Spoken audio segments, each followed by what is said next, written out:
ಇನ್ನು ದೆಹಲಿ ಬ್ಲಾಸ್ಟ್ ಸಂಬಂಧಪಟ್ಟಂತೆ ಎನ್ಐಎಗೆ ತನಿಖೆಯನ್ನ ಹಸ್ತಾಂತರ ಮಾಡಲಾಗ್ತಾ ಇದೆ. ಇನ್ನು ಈಗಾಗಲೇ ಎನ್ಐಎ ಎಂಟ್ರಿಯನ್ನ ಕೊಟ್ಟಿದೆ ಈ ಒಂದು ಪ್ರಕರಣದಲ್ಲಿ. ದೆಹಲಿಯಲ್ಲಿ ಬ್ಲಾಸ್ಟ್, ಎನ್ಐಎಗೆ ತನಿಖೆ ಹಸ್ತಾಂತರ, ಸ್ಫೋಟದ ತನಿಖೆ ನಡೆಸಲಿರುವಂತಹ ಎನ್ಐಎ ಟೀಮ್ ಕೇಂದ್ರ ಗೃಹ ಸಚಿವಾಲಯದಿಂದ ಕೇಸನ್ನ ಹಸ್ತಾಂತರ ಮಾಡಲಾಗ್ತಾ ಇದೆ.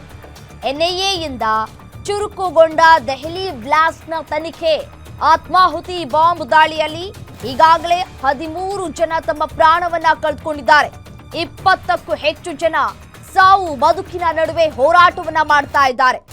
ದೆಹಲಿಯ ಕೆಂಪು ಕೋಟೆ ಬಳಿ ಸಂಭವಿಸಿದಂತಹ ಸ್ಫೋಟ, 4 ಶಂಕಿತರನ್ನ ಈಗಾಗಲೇ ದೆಹಲಿ ಪೊಲೀಸ್ನವರು ಬಂಧನ ಮಾಡಿದ್ದಾರೆ.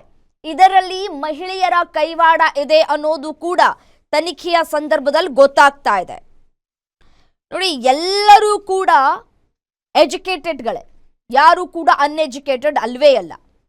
ಒಂದೊಂದು ಮಾಹಿತಿಗಳನ್ನ ಕೂಡ ನೋಡ್ತಾ ಇದ್ರೆ ನಿಜಕ್ಕೂ ಎದೆ ನಡುಗ್ತಾ ಇದೆ. ಏನ್ ಪ್ಲಾನ್ ಮಾಡಿದ್ರು ಇವರು? ದೇಶವನ್ನ ಹಾಳು ಮಾಡೋಕೆ ಯಾವ ರೀತಿಯಾಗಿ ಪ್ಲಾನ್ ಅನ್ನ ಎಳೆದುಕೊಂಡಿದ್ರು ಅನ್ನುವಂತಹ, ಯಾವ ರೀತಿಯಾಗಿ ಪ್ಲಾನ್ಗಳು ಮಾಡ್ಕೊಂಡಿದ್ರು ಅನ್ನೋದರ ಕುರಿತು ಎನ್ಐಎ ಟೀಮ್ ಫೀಲ್ಡ್ಗೆ ಇಳಿದಿದ್ದಾಗಿದೆ. ಈಗಾಗಲೇ ಈ ಒಂದು ತನಿಖೆಯನ್ನ ಹಸ್ತಾಂತರ ಕೂಡ ಮಾಡಲಾಗಿದೆ.